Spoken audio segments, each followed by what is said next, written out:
Assalamualaikum warahmatullahi wabarakatuh.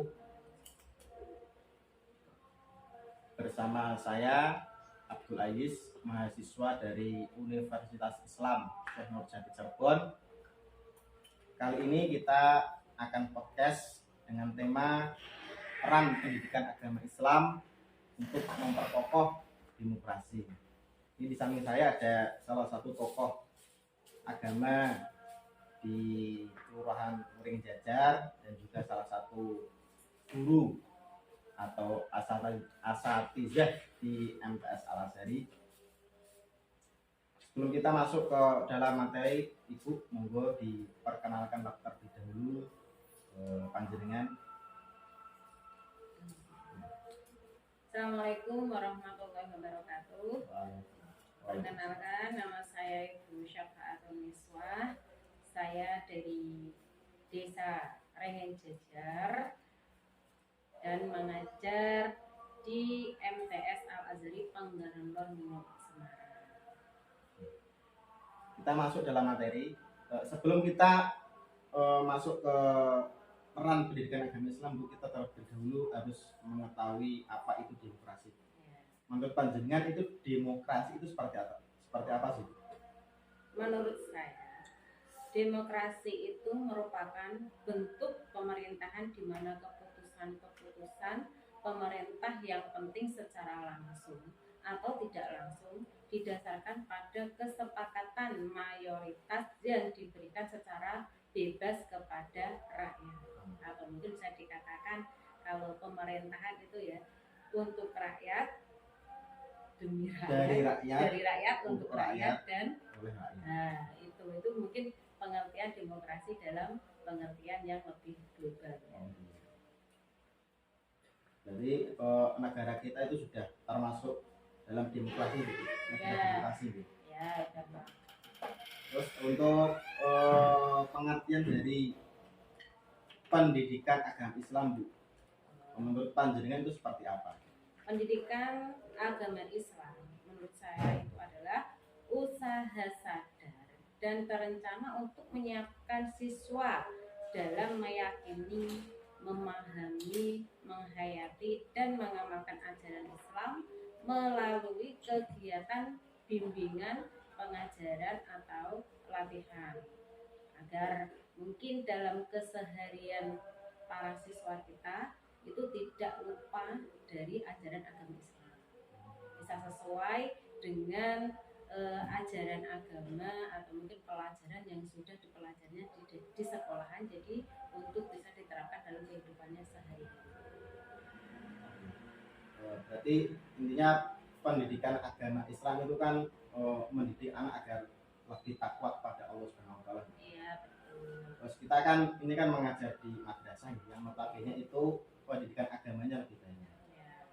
Terus untuk teman-teman siswa yang lain yang notabene bersekolah di sekolah umum seperti SD, SMP, dan SMA yang mata pelajaran agamanya hanya satu, itu apakah untuk lebih mengenal pendidikan agama Islam itu langkah yang dilakukan untuk anak tersebut seperti apa sih? Dalam sekolah yang umum itu biasanya mapel yang diberikan itu kan bukan hanya agama tapi melainkan PAI. Dalam PAI tersebut nanti juga akan diberikan atau keterangan atau diajarkan seperti yang sudah diajarkan di sekolah-sekolah yang mungkin notabene adalah madrasah. Karena yang seperti kita lihat di sekeliling kita lah, itu banyak sekolah yang seperti SD, SMP itu juga menerapkan tentang pengajaran agama. Contoh sebelumnya setiap pagi mereka itu juga melaksanakan sholat duha atau mungkin sebelum masuk kelas mereka itu juga membaca Asmaul Husna. Padahal kegiatan tersebut biasanya hanya diterapkan di sekolah yang notabene adalah madrasah, bukan sekolah. Jadi sekarang untuk perbedaan antara sekolah dan madrasah itu hanya tipis. Masalah kegiatannya itu hampir sama, bahkan dalam segi pakaian saja itu juga menyerupai. Sekarang banyak SD yang menggunakan hijab untuk siswa-siswinya.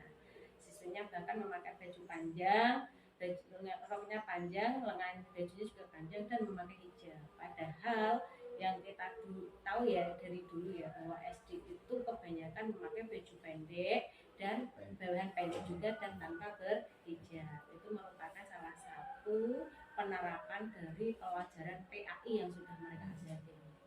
Tapi untuk pakaian yang lebih sopan seperti pakaian yang bernuansa Islam itu tidak ditekankan Bu. Dalam arti kan dari sekolah tidak mengharuskan untuk berpakaian tersebut, walaupun ada anak yang kurang suka atau belum siap dalam untuk berhijab itu tidak terlalu dipaksa untuk dari sekolahnya. Tidak, karena memang SD itu kan aslinya kayak sekolah-sekolah itu kan memang dibebaskan. Cuman yang bagi anak atau siswa yang menggunakan pakaian menutup aurat itu juga diperbolehkan. Tidak harus lepas hijab. Ya, dulu itu kan pokoknya SD, SMP, SMA nggak boleh pakai jilbab kan gitu. Ya, tapi kalau sekarang itu lebih dibebaskan. Jadi mungkin itu bisa dikatakan yang mendemokrasi ya. Gitu. Kan untuk penguatan agamanya lebih matang, dalam arti kan ada tambahan selain dari mata pelajaran tersebut. Terus untuk peran pendidikan Islam itu sendiri Bu, dalam memperkokoh demokrasi selain tadi untuk anak-anak yang yang belum suka berhijab tapi tidak diharuskan berhijab, tapi dari sekolah hanya menganjurkan untuk berhijab itu. Selain itu dalam memperkokoh demokrasi itu perannya seperti apa sih di pendidikan agama tersebut? Perannya itu untuk membentengi para siswa, para anak-anak itu agar menghargai perbedaan yang ada, karena dalam hidup itu tidak semua orang pikirannya alurnya itu sama dengan apa yang kita inginkan. Mesti mereka itu mempunyai jalan yang berbeda-beda. Jadi kita itu tidak boleh memaksakan bahwa kamu itu harus seperti ini. Tidak, karena mungkin banyak di antara kita itu juga yang menganut selain agama Islam ya. Mungkin dalam sekolah yang pendidikan yang notabene sekolah, mungkin dalam sekolah tersebut ada siswa-siswi yang beda dalam keyakinan. Makanya tidak diperbolehkan untuk menekankan harus seperti ini, tidak boleh. Seperti itu. Jadi mereka itu lebih lebih menghargai antar sesama. Toleransi antar agamanya itu lebih ditekankan.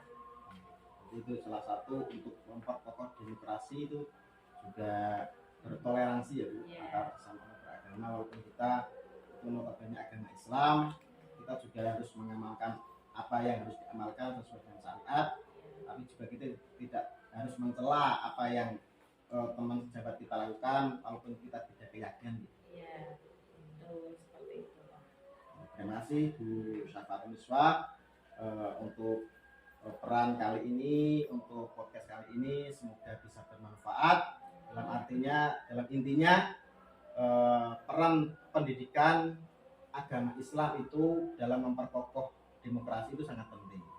Jadi, sangat penting sekali karena kan dari zaman sekarang ini itu demokrasi sepertinya sudah terkikis.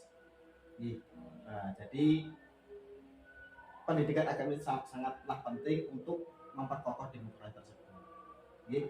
Terima kasih atas waktunya Bu Miswah. Sampai ketemu nanti di podcast selanjutnya. Dari saya mengucapkan sekian dan terima kasih banyak. Saya tutup podcast kali ini dengan bacaan Alhamdulillahirabbil alamin. Bila taufik walidayah. Wassalamualaikum warahmatullahi wabarakatuh.